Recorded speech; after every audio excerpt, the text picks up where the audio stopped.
Buenas tardes, chicos y chicas. Este es un vídeo que está destinado a los y las estudiantes del cuarto año del profesorado de Educación Física del ISAT Quality. En esta segunda charla, que vamos a intentar plantear desde contextos informales, hoy nos toca desde el patio, no desde el garage, me gustaría invitarlos a pensar acerca de si la educación física es una ciencia.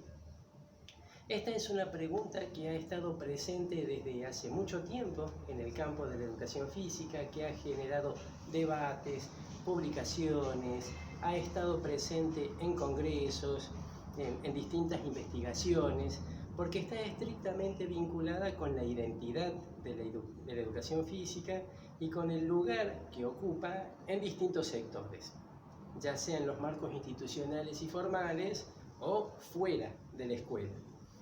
Y esta discusión acerca de la cientificidad o no podría parecer desde el patio, desde el club, desde el gimnasio, que no es central a la educación física, pero sin embargo viene a tono, cuando uno se pregunta qué es la educación física, poder definir si constituye un cuerpo de conocimiento serio, qué tipo de respaldo tiene, desde dónde la educación física dice lo que dice, cuáles son sus hipótesis de trabajo, cómo comprueba sobre sí misma si trabaja bien o trabaja mal. Entonces la cuestión de la cientificidad, creo, merece ser discutida. Antes de comparar posiciones, hoy vamos a revisar fundamentalmente dos autores y en unos minutos me adentro en los textos de ellos.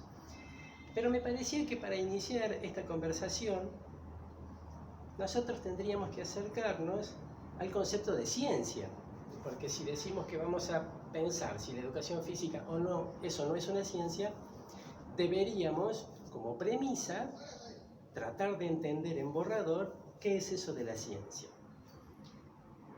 Si nosotros buscamos en una literatura vinculada a la epistemología más bien clásica, podemos encontrar en Gregorio Klimovsky, yo ya se los nombré en el vídeo anterior, en nuestra primera charla, un conocido epistemólogo argentino, que en Las desventuras del conocimiento científico, un texto con una primera edición en 1994, él entendía que la ciencia era el acopio de conocimiento que nos sirve o que utilizamos para comprender y modificar el mundo.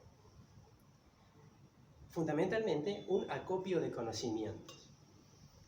Posteriormente, él entiende que ese conocimiento no es cualquier conocimiento, sino que está constituido por teorías científicas que han sido construidas por un modo particular de producir el conocimiento, que es la investigación científica. Quiere decir, son teorías que provienen y que han sido elaboradas después de seguir el método científico, un riguroso sistema de pasos que hace posible que la teoría se enuncie de tal manera que pueda resistir los embates de la comunidad científica, que haya pasado pruebas para decir que aquello que dice tiene rasgos de verdad, tiene criterios de verosimilitud, para no utilizar desde temprano en nuestra cátedra la palabra verdad, porque ya la vamos a analizar más minuciosamente. Repasemos entonces. Lo teníamos a Gregorio Klimovsky, que decía que la ciencia era el acopio de conocimiento que utilizamos para comprender y transformar el mundo.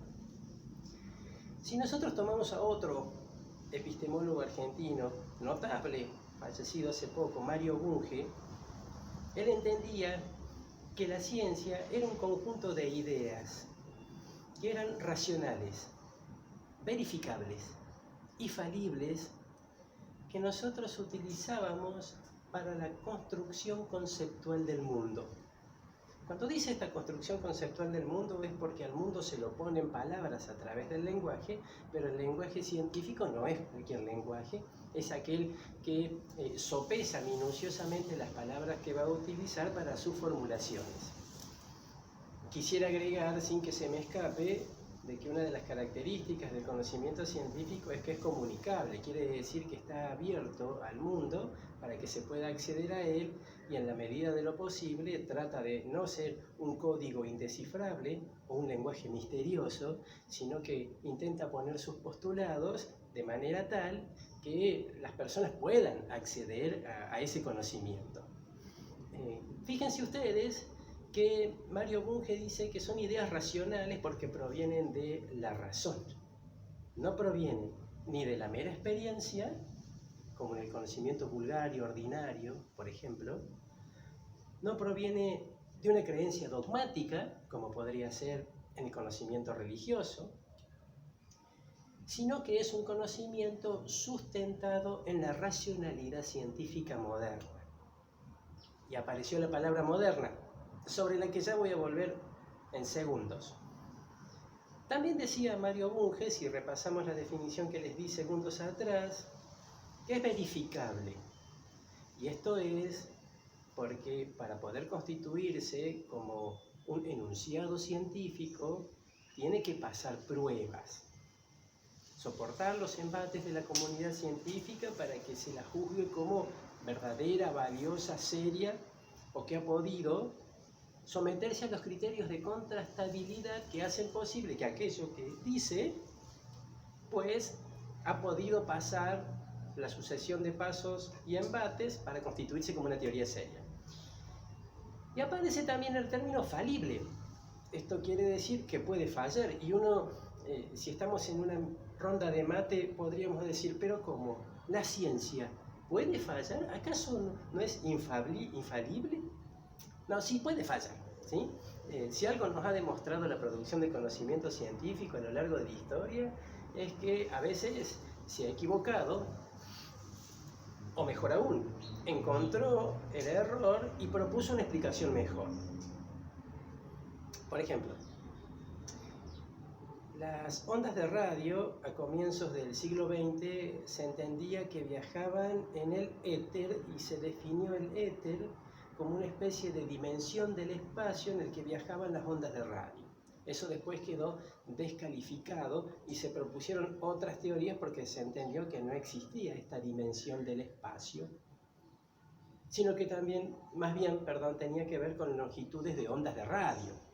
Y ahí la ciencia cambió la explicación.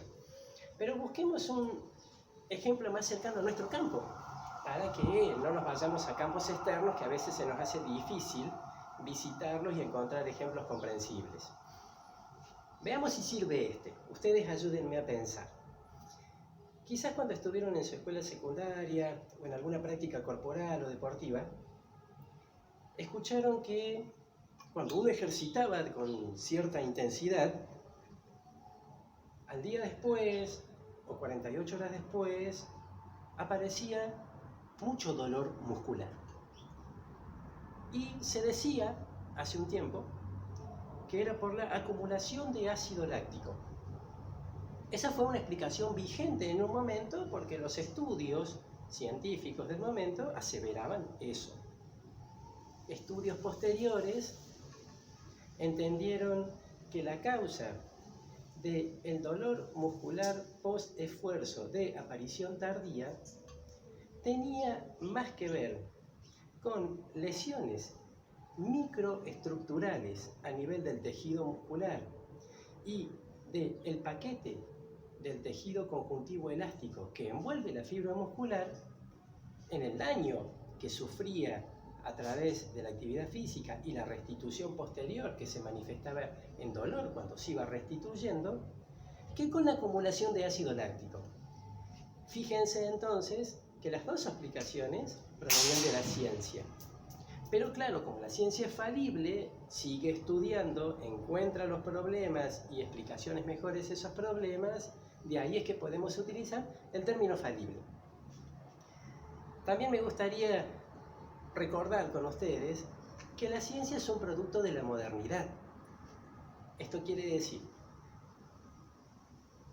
en la Edad Media, lo que estuvo vigente fue el conocimiento teológico, mítico o religioso. La explicación sobre cómo eran las cosas tenía que ver con un sistema de creencias basado en los dogmas que decían que el origen del hombre tenía que ver con una creación divina, que el origen del mundo tenía que ver con una creación divina. Y por favor no entiendan mis palabras como un ataque a distintas posturas religiosas, sino que lo estamos utilizando para pensar, ¿sí? No es la intención herir la susceptibilidad religiosa de alguien. Pero claro, nadie podía ir en contra de esos dogmas porque casualmente se instaló como sistemas de creencias y uno depositaba una fe en ello, creía que era así y que era Dios el creador del hombre y de la mujer y el creador del mundo. Pero hacia el siglo XVII comenzó el hombre a pensar de una manera más crítica y sobre todo dudando de lo existente. Podríamos citar a René Descartes con la duda como método, la duda cartesiana, y centra su atención en el ejercicio de la razón, en el pensar las cosas en lugar de creer en ellas. Con el impulso del ejercicio de la razón aparece el racionalismo, el iluminismo, es decir, la búsqueda de la iluminación a través de las ideas racionales que nos alejaban del oscurantismo, ese momento en que todo ya estaba dicho por una teoría religiosa y sobre la cual no podíamos dudar. Acá se trataba de dudar todo el tiempo. En la modernidad aparece la ciencia como un modo de producir conocimiento que tomaba una parte de la realidad, una parcela, como les gusta decir en alguna literatura, y enfoca su estudio en ella. Eso pasaba a ser el objeto de estudio. Y la ciencia poseía un objeto al cual estudiar, aquello que despertaba su atención y sobre lo que se canalizaban los esfuerzos, aquello a ser indagado. El método, un método particular de estudio de la ciencia moderna, que fundamentalmente tuvo que ver con el experimento. El tomar un evento de lo real, someterlo a prueba y experimento para poder ver en las recurrencias que presentaba qué conclusiones podríamos extraer sobre eso y hacer hipótesis, formulaciones, leyes, principios, que después eran puestos a prueba. La ciencia moderna tiene algunas características como el de proponer verdades absolutas y de haberse situado en el positivismo, que es una tradición de pensamiento en la que se cree que es verdadero todo aquello susceptible de ser medido, de ser observado, de comprobar que existe empíricamente a través de la experiencia y de poder constatar cuáles son sus volúmenes, colores, dimensiones, fragancias, es decir, algo que tiene que ver con que yo, como lo puedo ver, puedo creer en ello. Y con el positivismo se impulsa una tradición en la que, por supuesto, existía como real todo aquello que podía verse y medirse. Con el siglo XX aparecen otro tipo de ciencias, las ciencias contemporáneas, que entienden que puede haber un objeto propio de una ciencia, pero que puede haber distintos métodos para abordar ese objeto.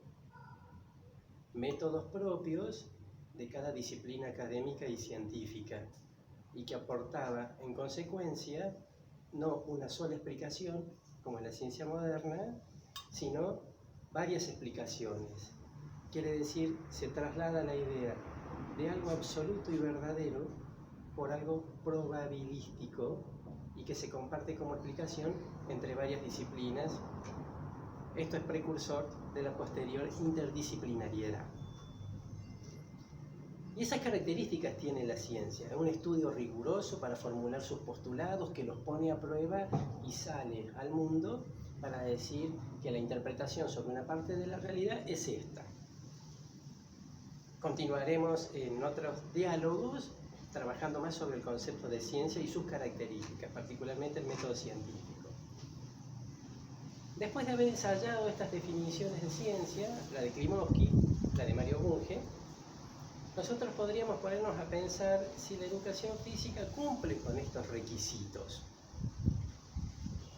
Bueno, nosotros vamos a visitar distintas lecturas y distintos autores, que son los que van a pensar, algunos que la educación física no es ni va a ser jamás una ciencia, otros que dicen que está en un estadio intermedio, que está en camino de ser ciencia, pero que le falta un rato, y otros que dicen que sí, que es una ciencia, ¿sí? En este primer acercamiento a la cuestión de la cientificidad, vamos a tomar una conferencia de un francés llamado Pierre Parlevas, que es profesor de educación física y que también es sociólogo, ¿sí? Tiene estas formaciones.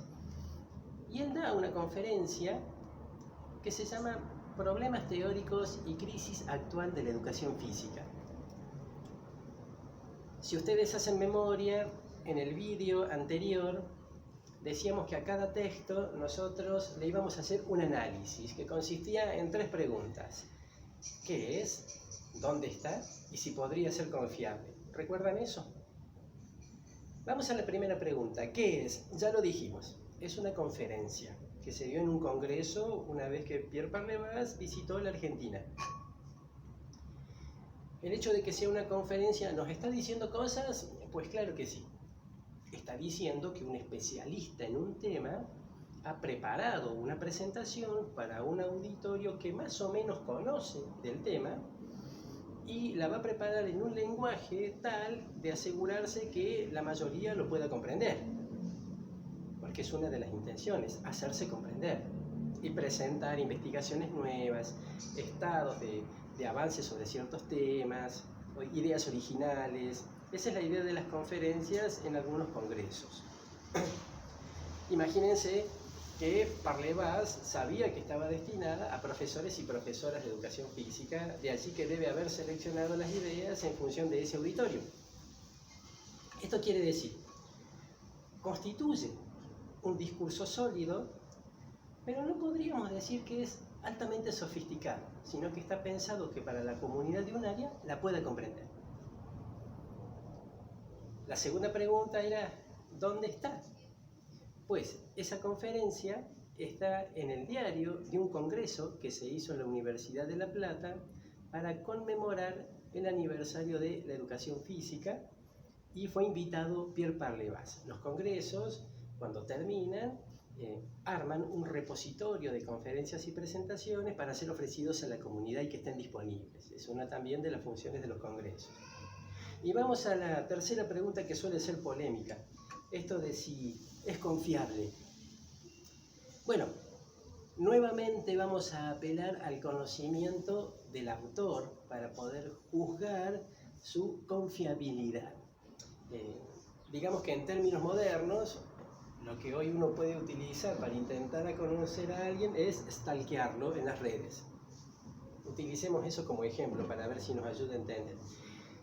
Si uno busca en la historia de Pierre Parlevas, Parlevas es fundador de la praxeología motriz. Ustedes seguramente han leído ese término en la conferencia, que es una disciplina nueva y original, y es una corriente que viene con bastante pujanza en el campo de la educación física, a tal punto que en algunas universidades, más bien de otros países, hay cátedras de praxeología motriz en la formación de los profesores y las profesoras. También es el impulsor del estudio de la sociosemiomotricidad, porque no solamente es profe, como yo ya les conté, es sociólogo. Y él empezó a estudiar qué sucede en los deportes, en las prácticas en las que se despliegan acciones motrices, con aquellos códigos de comunicación que nosotros desplegamos todo el tiempo, que portan significados, que ayudan a la comunicación, que orientan acciones y hasta podrían definir resultados. Un ejemplo de esto en los deportes colectivos tiene que ver con que uno no está dialogando constantemente con su compañero de equipo. Como ya se conoce, un gesto del otro, una posición del cuerpo, un movimiento determinado, ya es un estímulo para que yo elabore una respuesta en relación a lo que hizo el otro y no nos hemos dicho ni una palabra.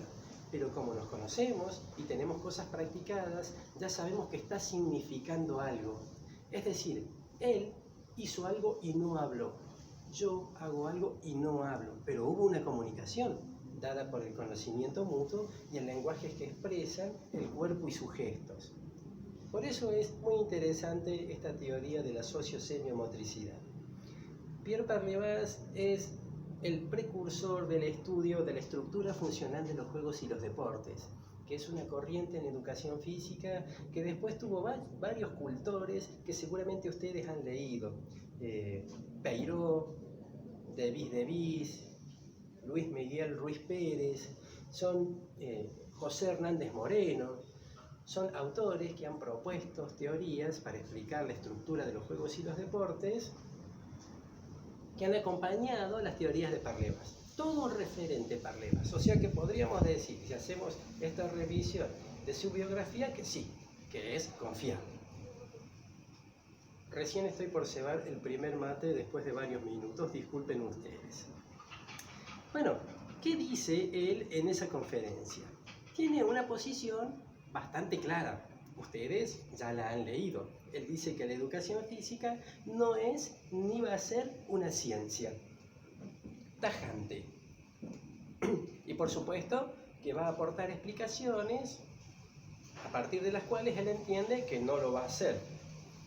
Pero es importante reconocer en esa conferencia el hecho de que Parlevas entienda de que no significa que nosotros no hagamos un trabajo acercándonos a la ciencia. La educación física no es ciencia, pero es deseable que sea científica, que tome de la ciencia para intervenir. Fíjense que él en un momento nos compara con la medicina, en el sentido de que todos los médicos no son investigadores. Lo que hacen los médicos es utilizar el conocimiento científico para hacer un diagnóstico, elaborar una prescripción, para intervenir con sus pacientes. En ese sentido, es deseable que en educación física nosotros tomemos el conocimiento científico para diseñar nuestras prescripciones e intervenciones, aquellas que están dentro de nuestro alcance como profesionales de la educación física. También es importante prestarle atención a ese párrafo donde él dice que no es una ciencia, porque así como dice qué cosa no es una ciencia, arriesga una opinión acerca de lo que sí es la educación física. Y él va a decir que es una práctica pedagógica. Es una práctica pedagógica en la que nosotros desarrollamos un trabajo con aquellos alumnos que nos han sido confiados. Hacemos propuestas e intervenciones para nuestros estudiantes. Sintetizando esta primera parte, Parlevas dice que no lo es y no lo va a hacer jamás, y dice que somos una práctica pedagógica. Nos sitúa en ese campo, en un campo de prácticas. Posteriormente, él va a establecer dos concepciones, que son las que vamos a intentar sintetizar en este primer diálogo sobre la cientificidad. La primera de ellas tiene que ver con un recuerdo de él sobre su época de estudiante, en el que él recuerda que pasó por distintas materias: medicina, sociología, biomecánica. Pero él entendía que provenían de ramas diferentes y que algunas no le servían para resolver los problemas propios del campo, sino que eran heterogéneas. Y prácticamente quedaba a la inventiva, creatividad e inteligencia del estudiante sintetizar los aportes para poder reunirlos en dirección a resolver problemas de la práctica. A esto de que haya disciplinas diferentes conviviendo en la formación, él le llama la yuxtaposición de disciplinas. Ustedes recuerden que algo yuxtapuesto es uno al lado del otro, algo superpuesto uno encima del otro. En la formación que él reconoce estaban las asignaturas puestas unas al lado de otro, pero en su reflexión posterior parecería que no ayudaban a contribuir respuestas al campo de la práctica, como cuando él intentaba enseñar atletismo y se preguntaba si los aportes de la sociología le servían para enseñar atletismo. Y eso me parece, piensen ustedes, ahora les toca pensar a ustedes, si esa juxtaposición se resolvió del todo o se sigue presentando. En el plan de estudios que ustedes están cursando, ¿se da esta situación que denuncia Parlevas? materias diferentes que parecería ser que no están orientadas a resolver problemas prácticos? Después me comentan las respuestas. Esta es una invitación a que participen en los foros, contando qué les pareció esta manera de ponerlos a pensar y que se sientan en la libertad de contar su interpretación de la cosa, como para que intentemos hacer de esto un diálogo. La segunda posición que reconoce Pierre Parlevas es la ausencia de un enfoque propio, porque él reconoce la importancia de desarrollar una disciplina original. Él entiende que nosotros veníamos tomando de otras disciplinas recortes, pero que no habíamos podido construir un conocimiento propio, y allí la necesidad de buscar una disciplina original. ¿Cuál sería el punto de partida? ¿Cuál sería el objeto de esa disciplina? El objeto de estudio. Él entiende que si hay algo que es común a todas las familias de los movimientos es la acción motriz. Entonces, si eso es algo que está presente en cada familia de movimientos que proponen las distintas ofertas desde la educación física, esa acción motriz podría constituirse en nuestro objeto de estudios. Y la disciplina que estudiaría ese objeto sería la praxeología motriz. Nuevamente vamos a tomar de la etimología el análisis de la palabra. Praxio viene de praxis, logo viene de estudio, tratado o discurso. Entonces, si uno desarma praxeología motriz y lo vuelve a armar, nos quedaría el estudio de la acción motriz. Praxeología motriz sería la disciplina que estudiaría la acción motriz en tanto objeto de estudio. Y él la ha impulsado seriamente como aquella disciplina que sería la que nos ayudaría a resolver los problemas de nuestro campo. Hasta acá les he sintetizado lo que dice Parlevas en la conferencia. Me gustaría avanzar con algo que no está en la conferencia antes de invitarlos a leer otro autor más. Cuando nosotros conversamos en relación a ser o no ser una ciencia, en el caso de la educación física se presenta la situación, y acá estoy por citar palabras de Walter Brach en el año 96, él entiende que hay un objeto en educación física que es histórico. ¿Por qué es histórico? Piensen ustedes, cuando nace la educación física en la modernidad, el objeto de estudio era el movimiento. Después pasó a ser el movimiento humano. Después pasó a ser el movimiento deportivo. Después pasó a ser el movimiento como medio educativo. Después pasó a ser la motricidad humana. Y comparte ahora la presencia en la búsqueda de la cientificidad con la relación físico-educativa. Imagínense que ha pasado por muchos objetos de estudio. Lo que parecería ser, para algunos rigurosos de la ciencia, más plegados a la ciencia moderna y a la ciencia contemporánea, que teniendo una indefinición del objeto, estamos en una clara desventaja epistemológica, porque parecería ser que no tenemos claro qué estudiar. Sí, es verdad que hemos transitado por distintos objetos conforme la educación física ha ido cambiando con el tiempo, por eso se lo define como objeto histórico.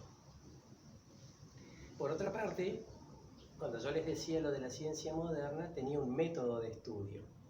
Pero claro, en educación física convivimos con distintos métodos para producir interpretaciones y conocimientos. No tenemos uno solo. Entonces, los más positivistas y racionalistas dicen, ustedes no saben cómo investigar.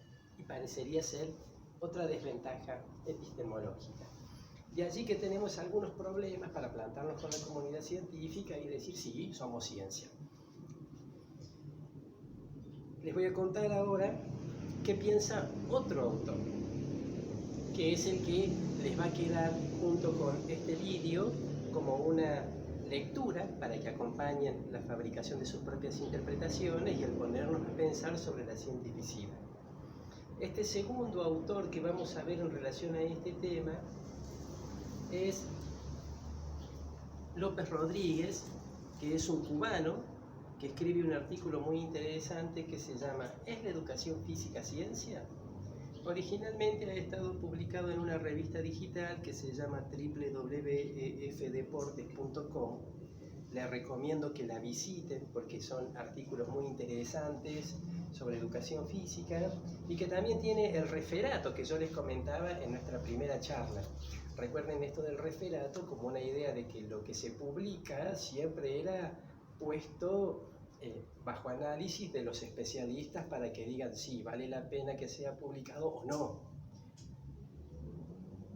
Bueno, Alejandro López Rodríguez en este artículo, ya les di una pista de qué es, ya lo vamos a retomar por supuesto,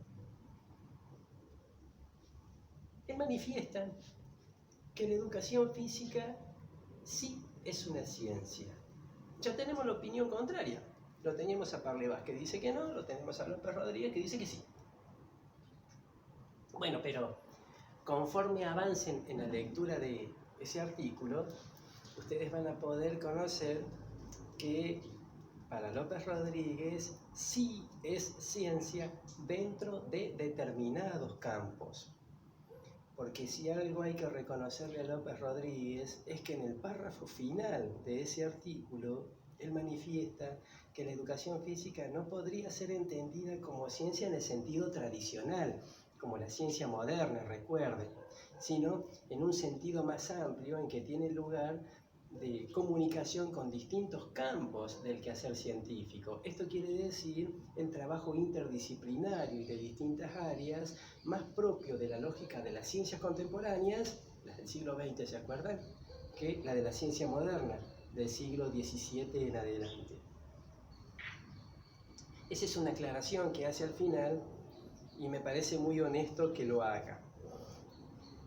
Uno de los rasgos interesantes en ese artículo es el devenir histórico que plantea de la educación física, lo que es muy interesante, chicos y chicas, porque a veces podría aparecer la pregunta, por ejemplo, si en la época de la antigüedad había educación física, ¿ustedes qué creen?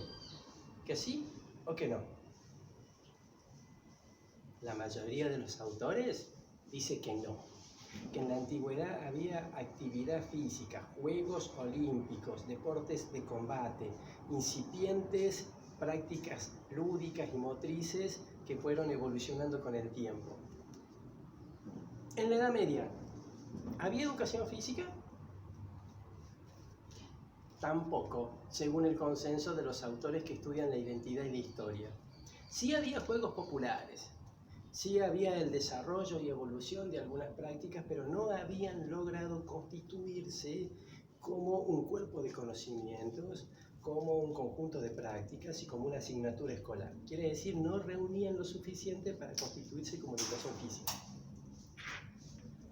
Hay un hallazgo muy interesante en ese artículo, y es que él cita a John Locke como el primero que utiliza la expresión educación física en el año 1693, después lo cita a Balexer, un francés, que la utiliza en 1792, o sea que fíjense desde hace cuánto que se viene utilizando la palabra educación física y coincide con el momento histórico de la modernidad. Quiere decir que la primera respuesta cuando nosotros nos pregunten cuándo nace la educación física es la modernidad.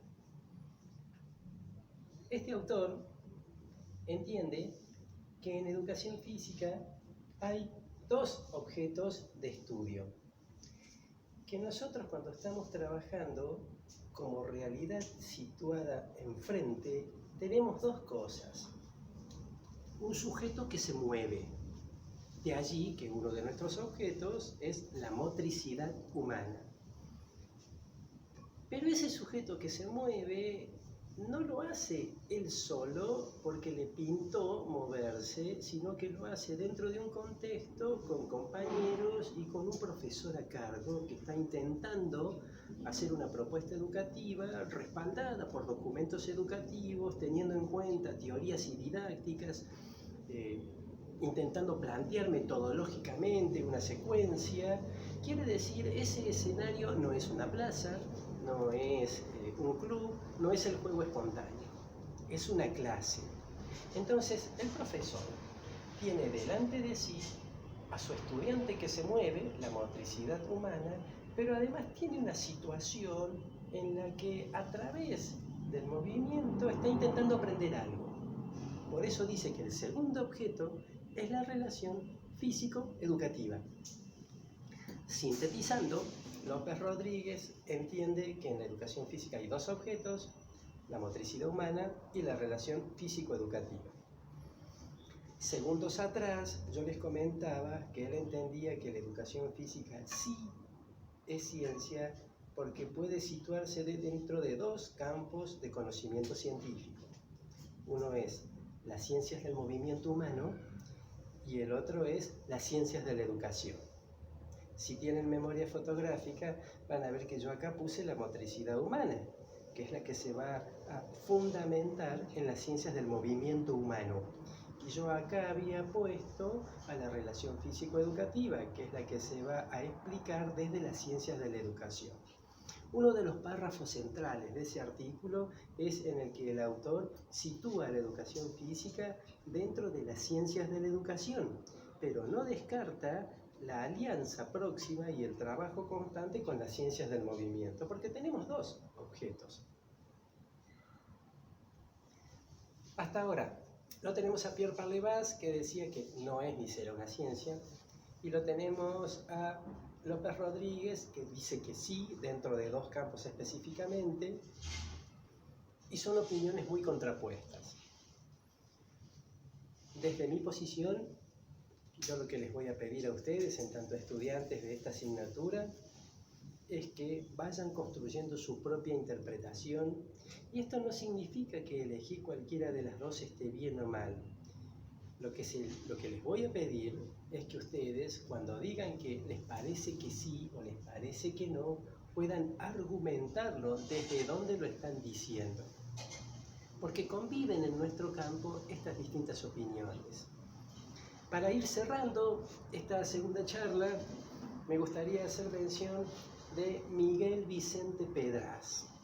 Pero esto es casi anecdótico, chicos y chicas. No es que vayan a tener un texto sobre Miguel Vicente Pedraz. Él escribe en el año 1988 Teoría Pedagógica de la Actividad Física. Ese trabajo pasó a ser casi un documento sagrado para los que se le acercan a la epistemología. ¿Por qué? Porque es el primer loco lindo, discúlpenme la expresión, que se anima a decir que la educación física sí es una ciencia, entendiendo todo el respaldo interdisciplinar que tenía y la forma de producir conocimiento que tenía que ver con algunas probabilidades, aunque no certezas, pero que también tenía cómo probarlas.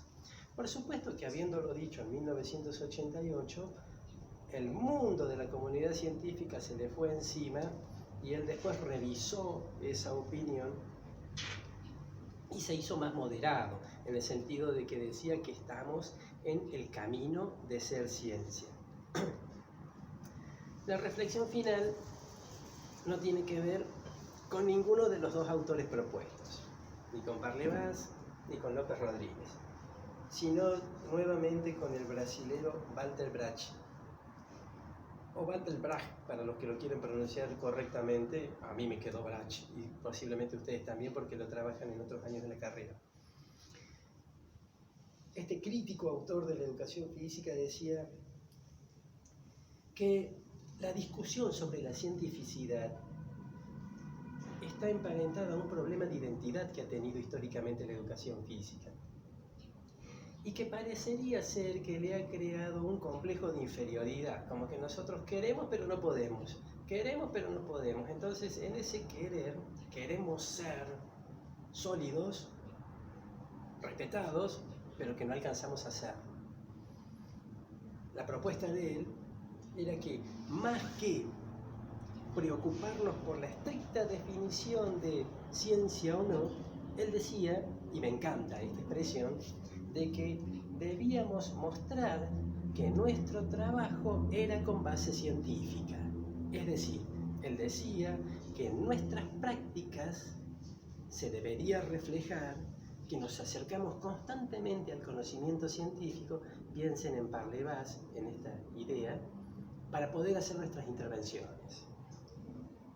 Y que a partir de esa seriedad en la intervención y vamos a lograr un reconocimiento y respeto profesional sin la necesidad de apelar exclusivamente a la calificación de ciencia.